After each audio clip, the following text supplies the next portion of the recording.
This story happened a long time ago when I was 10. I don't remember all the details, but I know that on this night I was left home alone. I was not left alone all that much as a child at that age. It had to be one of the first times, but I believe that I had been left alone a few times prior. My parents usually wouldn't leave me home alone for more than a few hours at most. I'm an only child, and we lived in a two-story house with all of the bedrooms being upstairs. So at this time, I believe it was the late afternoon or the early evening. I was inside of my bedroom when my parents had been gone for a while. I just remember that I heard a knock on the front door. We occasionally had people knocking on the door, and usually it was just somebody trying to sell us stuff or whatever. When I got downstairs and into the kitchen, I looked at the front door. I remember seeing a man standing there, and we made eye contact for a second.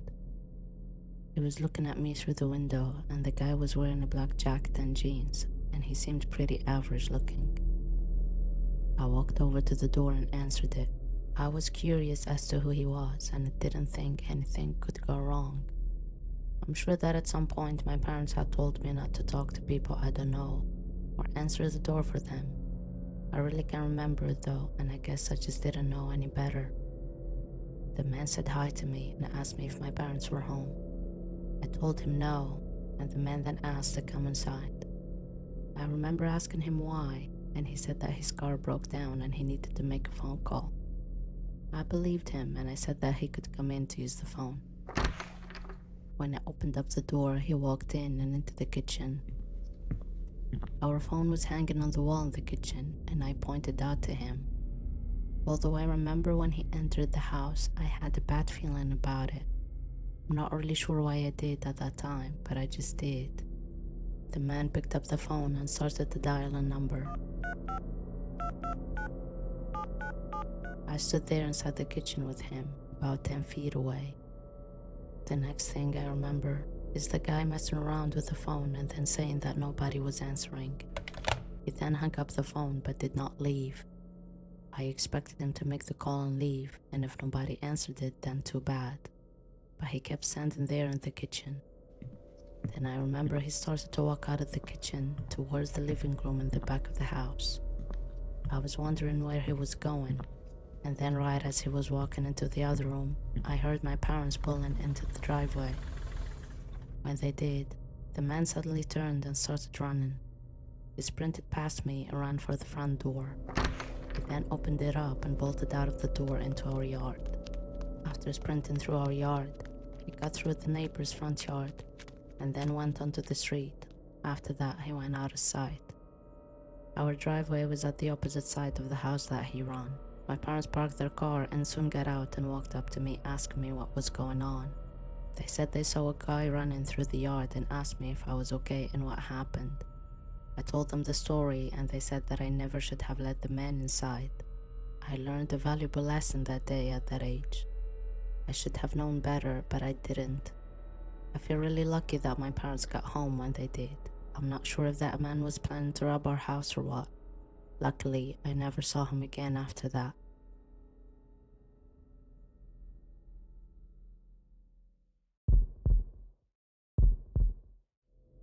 This is something that happened back when I was in high school.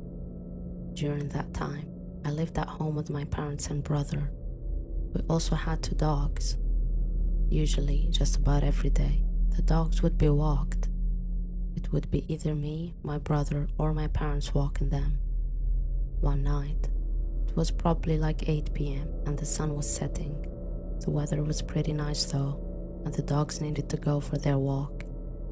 My parents decided to take them, and my brother was at his friend's house. I was having a hard time with my homework, so I stayed home alone when they left. When my parents walked the door, I never really quite knew how long it would be. Our neighborhood was pretty quiet, but it was also pretty large.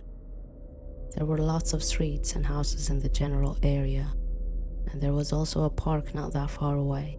Sometimes it would be like 20 to 30 minutes for the walk, and other times it would be over an hour. I was up in my bedroom when my parents told me they were leaving, and I said bye from up in my bedroom, and then heard them walk out. After that, I tried hard to focus on my homework. It was some math assignment, and I just couldn't seem to understand it. I was trying my best to figure it out though, and I lost track of time. The next thing I knew, I heard the front door downstairs opening. I automatically assumed that it was my parents getting back, and I remained focused on what I was doing. But several moments later, I realized that wasn't right.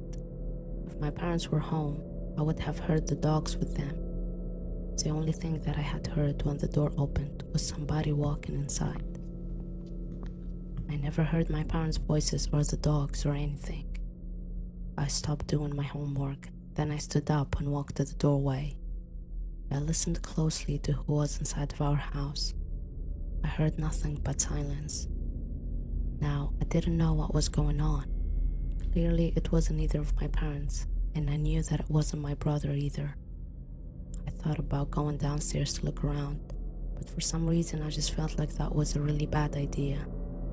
Instead, I quietly shut my door and went back inside of my room. Couldn't really focus anymore on schoolwork. I was replaying in my head, hearing the door open and close, and wondering if I had imagined the whole thing.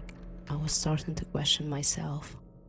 Then out of nowhere, I heard the sound of somebody walking up the stairs. The footsteps reached the top, and then started to approach my bedroom. I began to panic and was really scared that whoever it was would go into my room.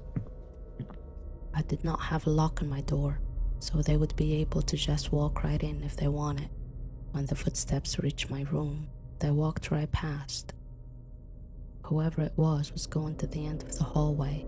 Back there was a bathroom and my parents' bedroom, as well as the guest bedroom. My brother's room was right across the hall.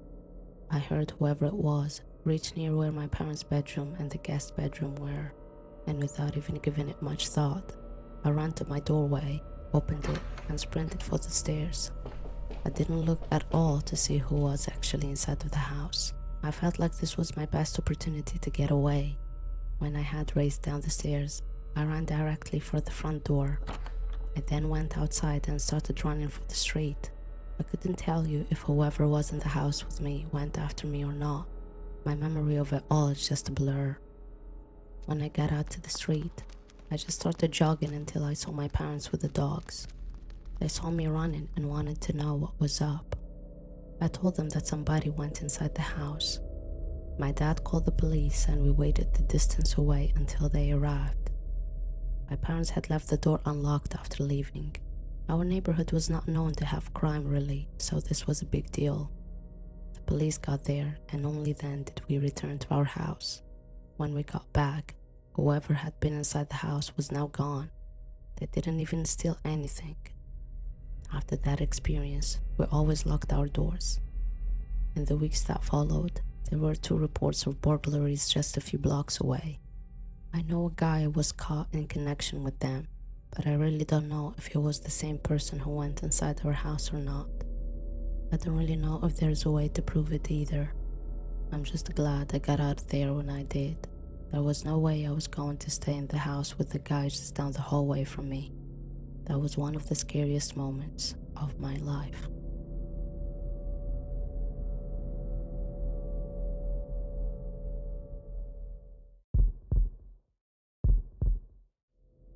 This happened when I was 13. My parents were out with friends that night, so I was home alone. I was in my room around 1:30 a.m. when I heard a knock on the front door. I wasn't going to answer, but when I peeked through the peephole, there was no one there, making it odd. Then, some 10 minutes later, the knocking happened again. I put on my shoes and sweatshirt in case I needed to leave the house through the back door. I peeked through the peephole again and saw a man in his early 50s standing roughly a yard away. I was unable to identify who he was because I couldn't see his face clearly. I then noticed a knife tucked inside his jeans. Then he took a couple of steps toward my house. I freaked out and went out the back door as quietly as possible. Don't get me wrong, but before leaving the house, I didn't put on pants. Yeah, I know it's weird, right? But I didn't want to waste time. Anyway, when I got out the back door, I sprinted down the sidewalk for what felt like miles. I ran for about 2 blocks before walking for another 5 till I finally came upon a police car. The officer in the car rolled down the passenger window and asked me, "Hey kid, you okay? Why aren't you wearing any pants?" I told him there was a guy at the front door of my house with a knife and I left to get help. I told him I didn't have any pants on because I didn't want to waste time and that I was scared for my life. He told me I'll be okay and then he told me to get into his car so he could drive me home and inspect the situation. I got in his car and he drove me. When we got to the house, the officer told me to stay in the car until he got the guy, just for my safety. After about 5 minutes, he came out of my house with the guy in handcuffs. I got out of the car and went to see who the guy was that tried to break into my house. I was shocked as I realized who it was. It was my mom's ex-boyfriend. It seems that he wanted to come to the house in the middle of the night to slit her throat to get revenge on her for dumping him. But when he saw she wasn't home, he was angry. I kid you not, that guy with the knife actually told me that I was his second target if she wasn't there, and then said to me, "You're really lucky you got out of the house in time to get the police. Otherwise, you would have been dead." The officer put the guy in his car and he came back to me. I told him how the guy is my mom's ex-boyfriend. They said that he'd call my parents to come over and that he'd tell them about it. I gave him my mom's number. He called her and then they said they were on their way. About 10 minutes later, my parents came home and the officer told them what happened. Afterwards, I told my parents everything else. They were glad I wasn't hurt, but also confused about why I left the house in my underwear. I just told them I was scared for my life and didn't want to waste time. We thanked the officer and then he left, and that guy with the knife got taken away. I went into the house with my parents, sat down in the living room and explained to them a second time the entire story. They were just glad I wasn't hurt or worse. I'm now 23 and I have my own place, and I always make sure my place is locked before leaving for any reason, or even going to bed. We haven't heard from my mom's ex-boyfriend since, and we hope it stays that way.